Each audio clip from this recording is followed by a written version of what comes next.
अस्सलाम वालेकुम class fourth. कैसे हैं आप सब? ठीक हैं। आई होप कि आप सब अच्छे होंगे और काम कर रहे होंगे। ओके क्लास फोर्थ, अभी हम स्टार्ट कर रहे हैं मैथ का काम। ठीक है, लास्ट 2-3 वीक्स में से हम लोग कर रहे थे मल्टीप्लिकेशन, इफ़ यू रिमेंबर। तो हमने मल्टीप्लिकेशन किया है। अभी हम स्टार्ट कर रहे हैं डिवीज़न।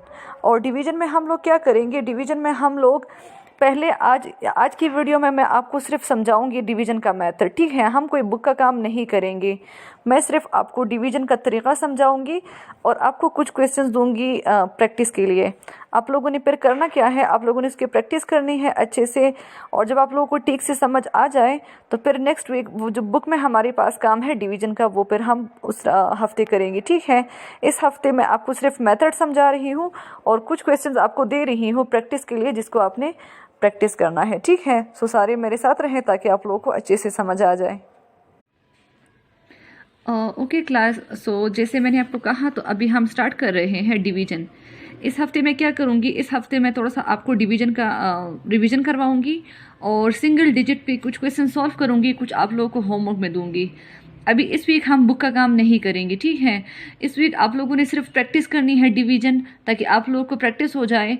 और नेक्स्ट वीक जो आपकी बुक में डिवीज़न का काम है तो हम लोग वो करेंगे। ठीक है, तो मैं कुछ क्वेश्चन सॉल्व करती हूँ डिवीजन के। आप लोगों ने मेरा मेथड देखना है और उस मेथड पे फिर मैं आपको कुछ क्वेश्चंस दूंगी जो आप लोगों ने खुद सॉल्व करने हैं। ठीक है, अच्छा पहले मैं अपने लिए क्वेश्चन लिखती हूँ। मैं एक क्वेश्चन लिखूँगी 2454। ठीक है, ये मैंने एक क्वेश्चन लिख लिया है। इस क्वेश्चन को मैं डिवाइड करूँगी 4 पे। किस नंबर पे डिवाइड करूँगी? 4 पे डिवाइड करूँगी। अच्छा, अब पहले मैं इसको साइन के अंदर लिख लेती हूँ। ठीक है, जो नंबर है हमारे पास 2454, ये मैंने लिख लिया है। इसको मैंने डिवाइड करना है 4 पे। पहले मैं कोशिश करूँगी कि मैं एक नंबर को डिवाइड करूँ। अगर मैं ये सिंगल डिजिट ले लेती हूँ ना, तो ये 2 है और ये 4 है, तो मतलब ये इससे छोटा है, इसकी डिवीजन हो नहीं सकती। तो मैं ये 2 डिजिट्स लूँगी, 24 लूँगी। 4 का टेबल पढ़ूंगी और आंसर मेरा या तो 24 आना चाहिए या 24 से छोटा, थोड़ा सा कम आंसर होगा, बट 24 से ज़्यादा नहीं होगा। तो आप 4 का टेबल पढ़े। 4 5 ज़ा 20 आता है, 4 5 ज़ा 20 एंड 4 6 ज़ा 24। 4 6 ज़ा 24 आ गया है। फिर आपने इसको माइनस करना है। ठीक है, मैं माइनस करती हूँ। 24 से जब 24 माइनस करते हैं तो हमारे पास आता है 0। ठीक है, अब 0 तो मतलब डिवाइड नहीं हो सकता। हम ये 5 जो है 5 को नीचे लेके आएंगे। अब 5 4 से बड़ा है, मतलब ये सिंगल डिजिट डिवाइड हो सकता है। ठीक है, 4 1 ज़ा 4, 4 2 ज़ा 8 आता है, जो 5 से बड़ा है, तो हम 8 नहीं लेंगे, हम 4 1 ज़ा 4 ले लेंगे। ठीक है, 4 1 ज़ा 4 मैंने ले लिया। अब 5 से जो है ये 4 माइनस करें। 5 से 4 माइनस किया मैंने तो 1 आंसर आ गया है। अब देख ले, ये 1 जो है ये 4 से छोटा है, डिवाइड नहीं हो सकता। और यहाँ पर मेरे पास एक नंबर बचा हुआ है, तो उसको मैं यहाँ पर क्या करूँगी, नीचे लेके आऊँगी, इसको 14 बना लूँगी। ठीक है, अब 4 का टेबल पढ़े तो या तो आंसर 14 आना चाहिए या 14 से कम, बट 14 से ज़्यादा नहीं। तो मैं पढ़ती हूँ टेबल, आप लोग देखिए मेरे साथ। 4 1 ज़ा 4, 4 2 ज़ा 8, 4 3 ज़ा 12, 4 4 ज़ा 16।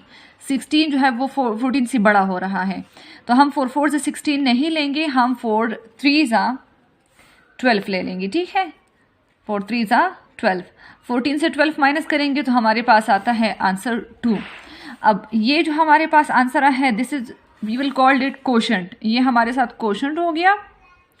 कोशेंट हमारे पास है 613 और हमारे पास 2 जो है वो रिमाइंडर हो गया। ठीक है, कुछ क्वेश्चन में रिमाइंडर आएगा, कुछ क्वेश्चन में नहीं आएगा। 0 मतलब जब कंप्लीट डिवीजन हो जाती है तो उसमें फिर रिमाइंडर नहीं आता, उसमें कंप्लीट डिवीजन हो जाती है। ठीक है, तो ये हमारा हो गया एक क्वेश्चन। अब मैं एक क्वेश्चन और सॉल्व करती हूँ ताकि आप लोगों को और अच्छे से समझ आ जाए। ठीक है, दूसरा क्वेश्चन मैं लिख लूँगी 5879 डिवाइड बाय 5। ठीक है, पहले मैं इसको आंसर में साइन में बंद कर लेती हूँ। 5879 इसको मैं डिवाइड कर रही हूँ 5 पे। पहले देख ले, अगर सिंगल डिजिट देख लेना तो ये दोनों सेम है, मतलब इसकी डिवीजन हो सकती है। 5 का टेबल पढ़े। 5 1 ज़ा 5 आता है, तो मैंने इसको कर लिया। 5 से 5 माइनस करे क्या आता है? 0। ठीक है, फिर अब 0 तो डिवाइड नहीं हो सकता, तो मैं क्या करूँगी, ये 8 नीचे लेके आऊँगी। 8 में नीचे लेके आई हूँ। अब मैं दोबारा 5 का टेबल पढ़ूँगी।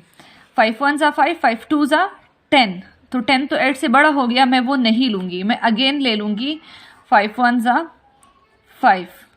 ठीक है, अब 8 से 5 माइनस करें तो 3 आता है हमारे पास। अब 3 जो है वो 5 से छोटा है, मतलब उसकी डिवीजन नहीं हो सकती है। ठीक है, मैं क्या करूँगी, यहाँ पर जो मेरे पास डिजिट है उसमें से मैं 7 यहाँ पर नीचे लेके आऊँगी, तो ये क्या बन गया, 37।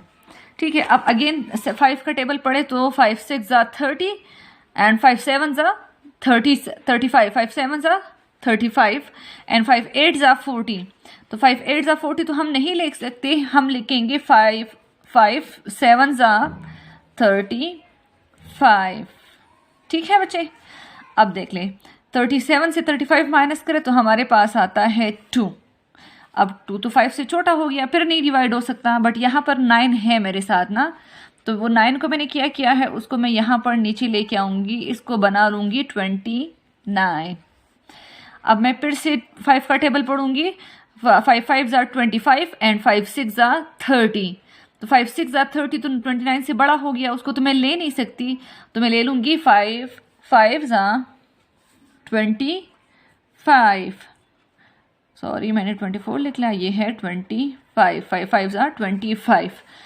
अब 29 से 25 माइनस करें तो आंसर आता है हमारे पास 4। अब देखें 4 जो है, एक तो ये 5 से छोटा है, मतलब ये डिवाइड नहीं हो सकता। सेकंडली यहाँ पर कोई नंबर भी नहीं है कि उसको मैं यहाँ पर नीचे लेके और उसको बड़ा कर लूँ, तो हम क्वेश्चन को यहीं पर स्टॉप कर लेंगे। हमारे पास क्वेश्चन आ गया है 1175 और हमारे पास रिमाइंडर आया है 4। ठीक है क्लास। अच्छा बच्चे, अब आप लोगों ने क्या करना है, आप लोगों ने ये दोनों क्वेश्चंस भी प्रैक्टिस करने हैं और कुछ क्वेश्चन मैं आपको लिख के दे रही हूँ, तो आप लोगों ने वो भी प्रैक्टिस करनी है और आपने उसका क्वेश्चन और रिमाइंडर मालूम करना है। हो सकता है कि कुछ क्वेश्चन में ये रिमाइंडर 0 आ जाए, अगर आता है सो इट्स फाइन, उसको हम फिर बोलते हैं कंप्लीट डिवीजन। ठीक है, इस हफ्ते हम बुक का कोई काम नहीं करेंगे, आप लोगों ने सिर्फ रफ नोटबुक में वो क्वेश्चन प्रैक्टिस करनी है और नीट नोटबुक में जो मैं आपको अभी लिख के दे रही हूँ। ठीक है, उसको आपने इसी मेथड पे प्रैक्टिस करनी है, इससे आपको थोड़ा सा अंदाज़ा हो जाएगा डिवीजन का, और इंशाल्लाह नेक्स्ट वीक फिर हम क्या करेंगे, बुक में जो डिवीजन का काम है वो करेंगे। ठीक है, तो अभी आप देख ले, मैं आपको क्वेश्चन लिख के दे रही हूँ और समझा भी रही हूँ। ओके बच्चे, तो अभी ये देखिए मैंने आपको कुछ क्वेश्चंस लिख लिए हैं होमवर्क के लिए। ठीक है, 4321 डिवाइड बाई 7 आपने करना है। 8844 को 8 पे डिवाइड करना है, 8 का टेबल पढ़ना है। 7961 को आपने 6 पे डिवाइड करना है। 6341 को आपने 4 पे डिवाइड करना है। 7496 को आपने 3 पे डिवाइड करना है। इस वाले नंबर्स के आपने टेबल्स पढ़ने हैं और देखेंगे कि आपका आंसर जो है आपके गिवन आंसर से छोटा आ जाए या उसकी इक्वल आ जाए, बट उससे बड़ा ना हो। ठीक है, आपको समझ नहीं आ रही है तो मेरी वीडियो 2-3 दफ़ा देख लें और उसी से सीख के आप लोग इसके ये क्वेश्चन जो है आप लोगों ने प्रैक्टिस करनी है। ठीक है, 2 वो क्वेश्चंस है और 5 ये क्वेश्चंस है, तो ये 7 क्वेश्चन जब आप अगेन एंड अगेन प्रैक्टिस कर लेंगे डिवीजन के, तो आप लोगों को समझ आ जाएगा और फिर इसी के तरह साथ जो है हम फिर नेक्स्ट वीक जो है अपना डिवीजन का काम बुक से वो करेंगे। ठीक है, थैंक यू, अल्लाह हाफिज़।